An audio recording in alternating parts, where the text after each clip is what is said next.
The 3 pound tax. Balsundaram's case brought me into touch with the indentured Indians. What impelled me, however, to make a deep study into their condition was the campaign for bringing them under special heavy taxation. In the same year, 1894, the Natal government sought to impose an annual tax of 25 pounds on the indentured Indians. The proposal astonished me. I put the matter before the Congress for discussion and it was immediately resolved to organize the necessary opposition. At the outset, I must explain briefly the genesis of the tax. About the year 1860, the Europeans in Natal, finding that there was considerable scope for sugarcane cultivation, felt themselves in need of labor. Without outside labor, the cultivation of cane and the manufacture of sugar were impossible, as the Natal Zulus were not suited to this form of work. The Natal government therefore corresponded with the Indian government and secured their permission to recruit Indian labor. These recruits were to sign an indenture to work in Natal for 5 years. And at the end of the term, they were to be at liberty to settle there and to have full rights of ownership of land. Those were the inducements held out to them, for the whites then had looked forward to improving their agriculture by the industry of the Indian labourers after the term of their indentures had expired. But the Indians gave more than had been expected of them. They grew large quantities of vegetables. They introduced a number of Indian varieties and made it possible to grow the local varieties cheaper. They also introduced the mango. Nor did their enterprise stop at agriculture. They entered trade. They purchased land for building, and many raised themselves from the status of laborers to that of owners of land and houses.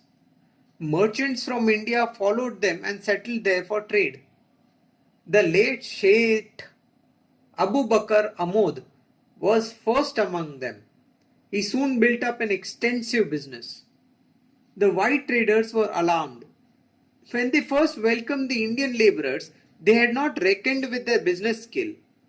They might be tolerated as independent agriculturists, but their competition in trade could not be brooked. This sowed the seed of the antagonism to Indians. Many other factors contributed to its growth.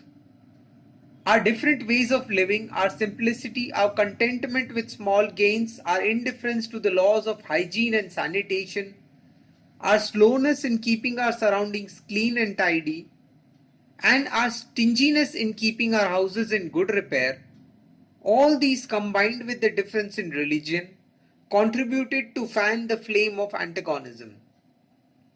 Through legislation, this antagonism found its expression in the Disfranchising Bill and the bill to impose a tax on the indentured Indians. Independent of legislation, a number of pinpricks had already been started. The first suggestion was that the Indian labourers should be forcibly repatriated so that the term of their indentures might expire in India. The government of India was not likely to accept this suggestion.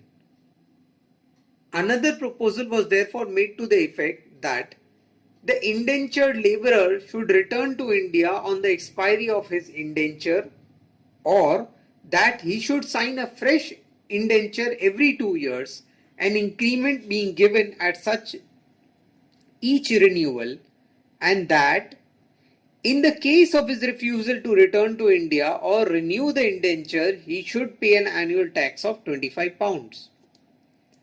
A deputation composed of Sir Henry Binns and Mr. Mason was sent to India to get the proposal approved by the government there.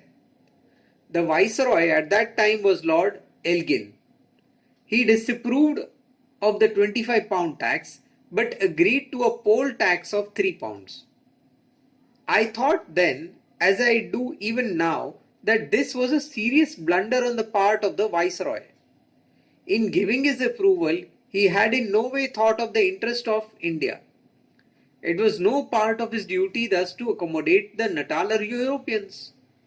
In the course of 3 or 4 years, an indentured labourer with his wife and each male child, over 16 and female child over 13 came under the impost. To levy a yearly tax of £3 from a family of 4, husband, wife and 2 children, when the average income of the household was mere 14s a month, was atrocious and unknown anywhere else in the world. We organized a fierce campaign against this tax. If the Natal Indian Congress had remained silent on the subject, the Viceroy might have approved of even the £25 tax. The reduction from £25 to £3 was probably due solely to the Congress agitation. But I may be mistaken in thinking so. It may be possible that the Indian government had disapproved of the £25 tax from the beginning and reduced it to £3 irrespective of the opposition from the Congress. In any case, it was a breach of trust on the part of the Indian government. As trustee of the welfare of India, the Viceroy ought never to have approved of this inhuman tax. The Congress could not regard it as any great achievement to have succeeded in getting the tax reduced from £25 to £3. The regret was still there that it had not completely safeguarded the interest of the indentured Indians. It ever remained its determination to get the tax remitted, but it was 20 years before the determination was realized. And when it was realized, it came as a result of the labors of not only the Natal Indians but all the Indians in South Africa. The breach of faith with the late Mr. Gokhale became the occasion of the final campaign, in which the indentured Indians took their full share, some of them losing their lives as a result of the firing that was resorted to, and over 10,000 suffering imprisonment. But truth triumphed in the end. The sufferings of the Indians were the expression of that truth. Yet it would not have triumphed except for unflinching faith, great patience and incessant effort. Had the community given up the struggle, had the Congress abandoned the campaign and submitted to the tax as inevitable, the hated impost would have continued to be levied from the indentured Indians until this day, to the eternal shame of the Indians of South Africa and of the whole of India.